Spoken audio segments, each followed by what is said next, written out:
გამარჯობათ მეგობრებო, მოგესალმებით.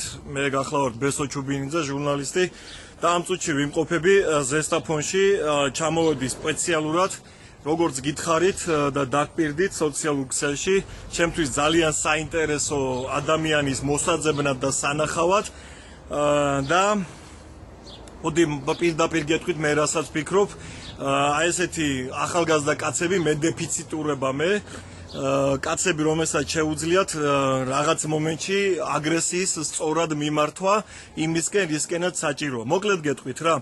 მე ვიპოვე ზესტაფონში ახლა კარგი ქართველი ახალგაზრდა, აგერ ჩემი სეხნია, ბესო გელაშვილი, რომელსაც თელ სოციალურ ქსელში, რა ვიცი მე, რაებს წერდნენ შენზე და რას არ ამბობდნენ, რომ პროვოკატორი და მისი შეკრება. ეს არის კაცი, რომელმაც ჩვენი, მოდი არ ვიტყვი ხა ძალიან ისეთ ცუდი სიტყვებით არ გამოაცხადეთ, მოძმეერების ასე ვთქვათ, მოდი მოვეფეროთ ცოტა, წარმომადგენლები დანაშაულზე და ძალიან ცუდ დანაშაულზე დაიჭირა და შესაბამისი რეაქციით 1-2 პატარა წაუთყაფუნა ყურიზირში.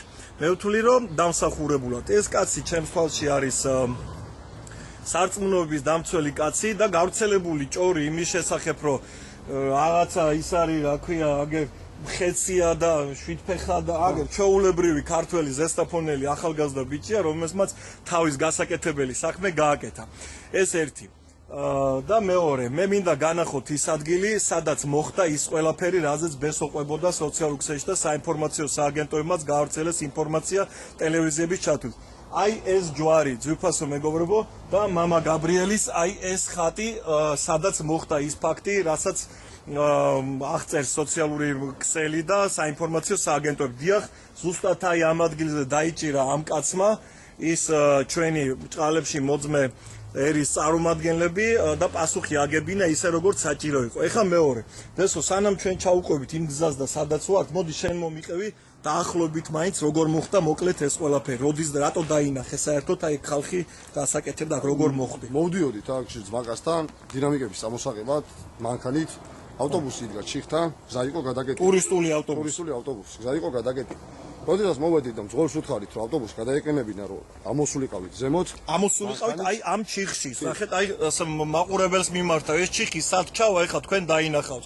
ანუ რომ ზუსტად ფაქტებით იცოდეთ, აი ეგ იყო გაჩერებული ავტობუსი. ამ მძღოლმა არ გაწია ავტობუსი, რის შემდეგაც ერთ-ერთი ჩემი ძმაკაცი შემოვიდა აქ და ჩვენ მოგონა ჩხუბი, ხალხმრავლობა იყო.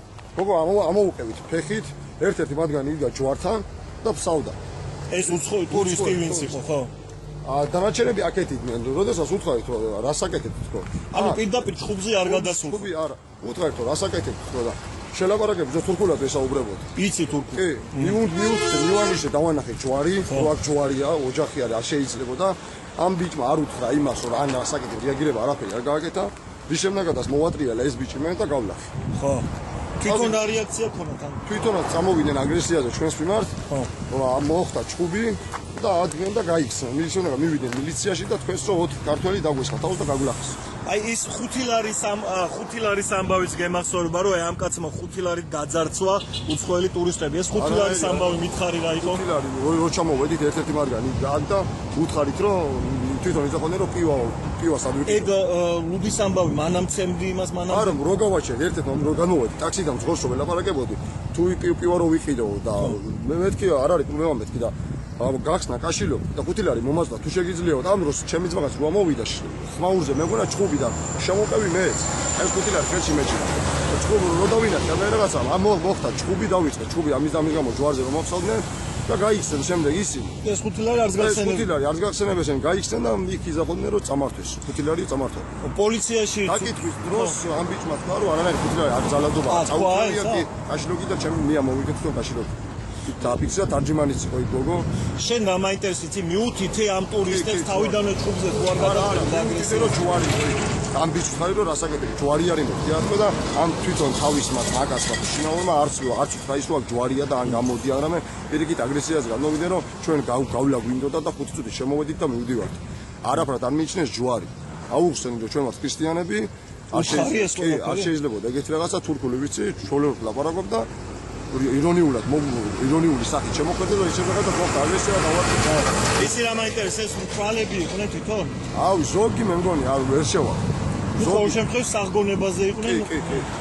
და არც ბოდიში არც არაფერი არაფერი ბოდიში. კარგი.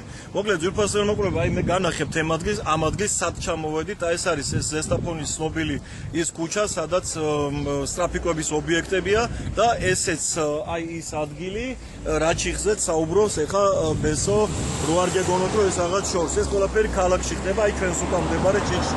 ავიც ბესო, მოკლედ საზოგადოებას მე მინდოდა რომ შენ გაეცანი, კიდევ ერთხელ გიმეორებთ, არ არის ეს კაცი სამფეხა და ხუთფეხა უჩქური, როგორც ათქოს, არის ჩვეულებრივი ერთი ზესტაფონელი კარგი ბიჭი, რომელმაც გააკეთა ის, რასაც ბევრი ქართველი გააკეთებდა, მე მინდა მადლობა გადაგიხადო, ხელი ჩამოგართვა და მერთვა გვიმრავლოს აი ამისთანა კაცები, რომლებიც სიტყვითაც დაიცავენ სარწმუნოებას და სადაც საჭიროა მუშტითაც დაიცავენ. თუ რამე შენგან საქმელი იმ ხალხისადმი, ვინც შენზე რაღაც სულ რაღაც ეწევს, აგერ ძმაო ეთერი და უთხარი. რავი, ყველა მიცოდეს თავის საქმე. ჩვენ გასაკეთებელი ჩვენი გავაკეთეთ ქრისტიანები ვარ და ჩვენ საზრუნავებს დავიცავთ ბოლომდე. როგორ ჩვენი წინაპრები საზრუნა მოვედით აქამდე. всё, დიდი მადლობა ყველას კიდევ ვინც გვერდში მიდგას და ჩვენ ვერჩი. ეგა. მოკლედ ესე ჩემო ძვირფასება, ეს იყო ზესტაფონი, ეს ბესო გელაშვილი და დანარჩენი თქვენ თვითონ გადაწყვეტეთ უკვე რა და როგორ და რანაირად.